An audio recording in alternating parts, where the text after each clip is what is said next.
Welcome everyone to another episode of Coffee, Lipstick, and Real Estate. Today we're going to talk about squatters. If you haven't heard about squatters and real estate, maybe you haven't been watching the news and that's fine. But we're here to bring you all the gritty details. It's not nice. It's not a nice thing, but we're going to talk about it because it is affecting so many Americans, coast to coast. I'm in California. Christine and Lisa are on the other side in New Jersey. So Lisa, let's start with you.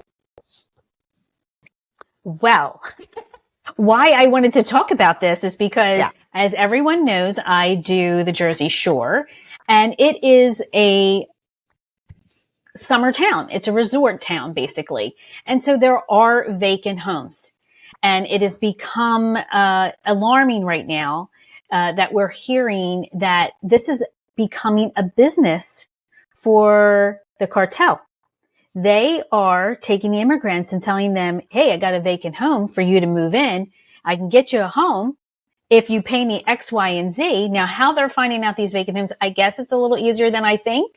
But it's scary because down in Atlantic County, and I'm sure down in Monmouth County as well, heading toward New York, along the East Coast, we're all resort towns. And there are people that have a second home. And they can't be at both homes on a full-time basis, right? So what made this so alarming was a illegal immigrant. His name is Leonel Moreno. Hopefully I pronounced that correctly. I'm going to try to share my screen here so that I can show you guys. Yeah, this is from TikTok, right, Lisa? Yes. Yeah, okay. As you can see, I already have it up on the screen. I'm going to hit play. And this is what is causing all of the ruckus at the moment.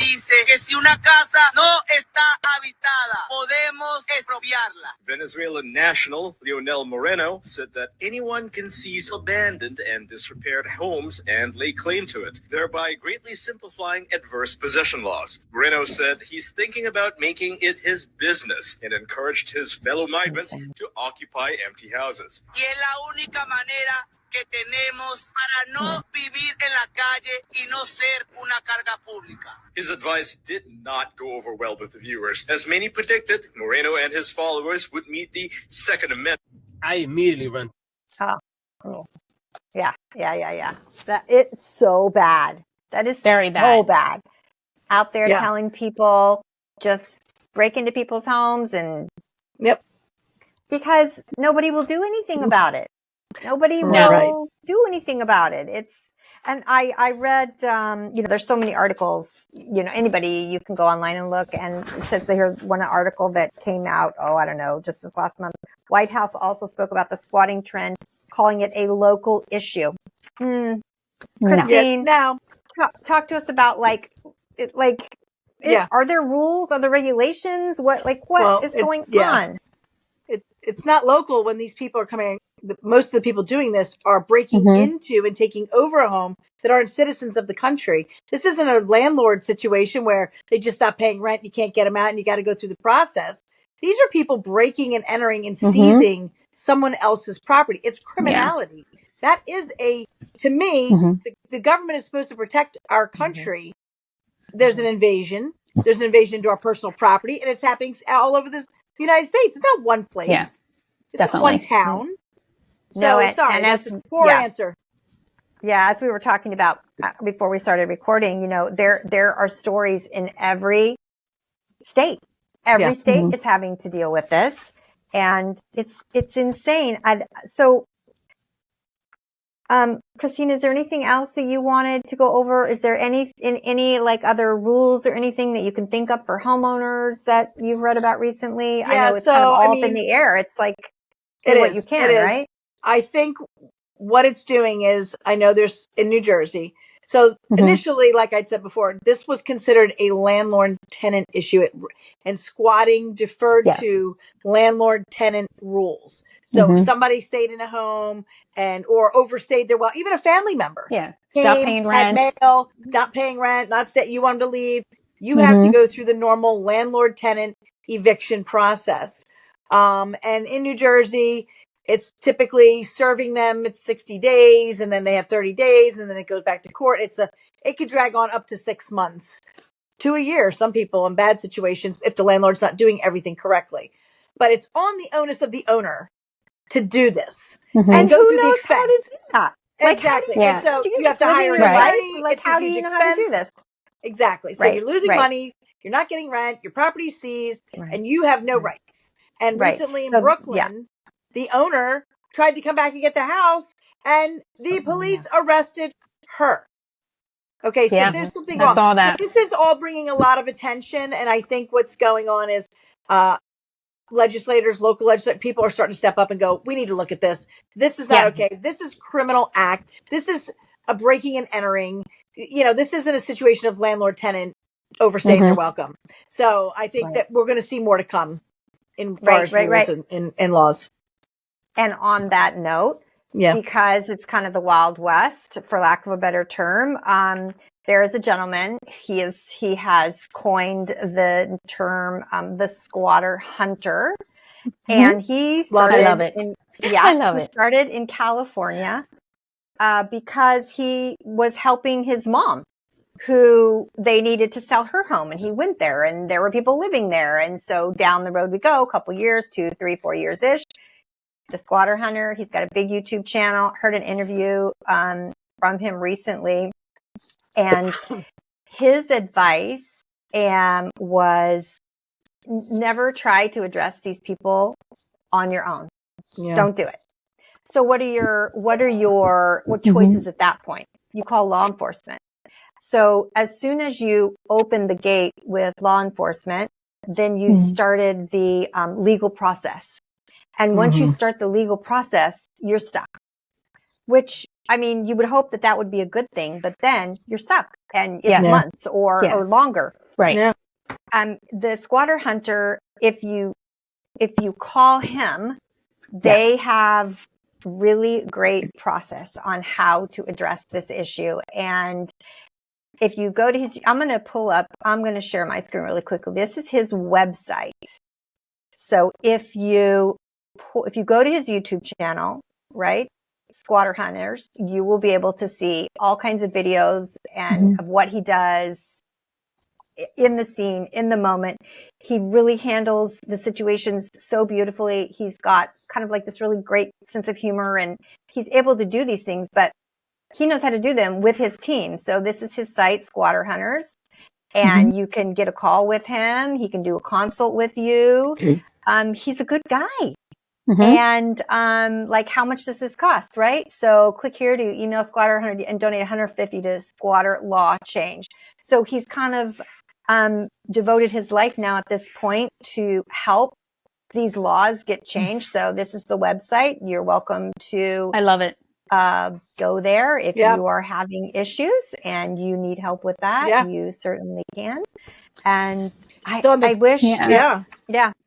I mean, I think I read it where he gets the superintendents involved, and the superintendents come in and condemn the building, and they have to move out. That's how they get them out. Yeah, there's some I'm not saying that's the only thing, but I remember my husband reading that and telling me that.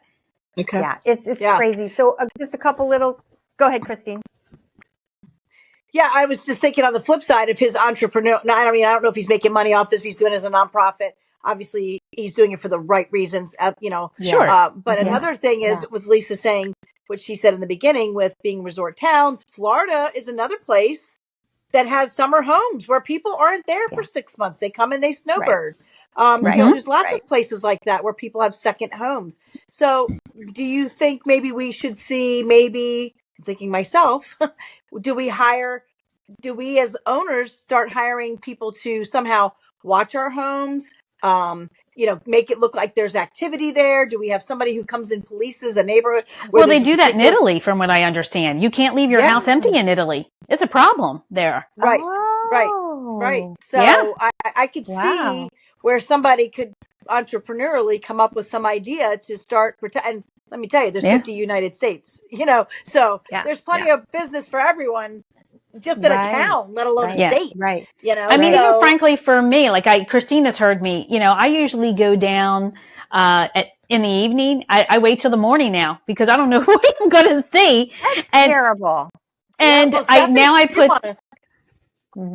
She didn't want to go to her house the other night. She wanted us to come with her. Yeah.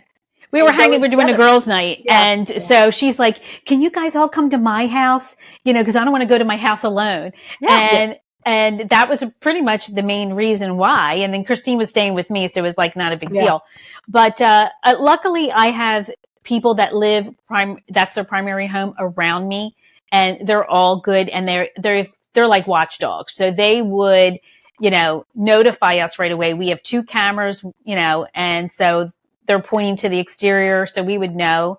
And I have the lights on timers. I try to get down there once a week to move things around. I even planted pansies right now. I'm like, that will make it look like someone lives here. The thing is though, this is a breaking and entering situation. So even if your neighbors are watching or you have a camera, you call, hey, someone's broke into my home. Right. Oh, yeah. And they Doesn't say, stop no, we it. live here. No, we rented this place. And they have something, because here's a scam that people don't know too, is that somebody leased the place to them and gave them legal documents and they paid for it. Right. And they're like, wait a minute, somebody made a key, whatever. And now it's the onus is on the owner to prove that's not true. This is my home. It's a whole mess. It is a mess. This thing has such legs. It is scary. So what do we do to protect it from even happening? I see something spawning. This guy came up. Hey, I had this experience trying to sell my mom's house. He's going to now make sure I can help get them out. But how do we prevent them from getting in the first place? I see something spawning from that. Of course. And so to kind of close this out, Lisa and Christine, you both touched on this, like what can homeowners do? So down to the very simplest of planting pansies, having neighbors look in, changing your curtains, open, close, putting light timers, you know, having someone get your mail or having your mail forward to P.O. box. And if there's mail and all the things, right? We can only do what we can do. And I will tell you in closing, I had my stepdad came to me lovingly. He obviously realtor. And he's like, honey, I just want to let you know, he's retired. He said, if you have any clients that have an empty property, I could go stay in the house. I could just like stay in the house, got the Wi-Fi, I could do my TV, whatever. He's retired and I could just hang out at the property to make sure. So like you're talking, Christine, like you see these business people are going to hire people to stay in their houses. Oh yes, so definitely. that nobody comes and stays in there illegally. All right. I think it's a great idea. Okay. I think, that's another business. That's another business. If you need a job, we got some ideas. Yes. All right. So that's going to do it for us today. Thank you everyone for joining us. We really appreciate you checking in with us and leaving comments, hitting that bell, that heart, all the things that you can do. And from us over here at Coffee, Lipstick, and Real Estate, we will see you next time. Take care.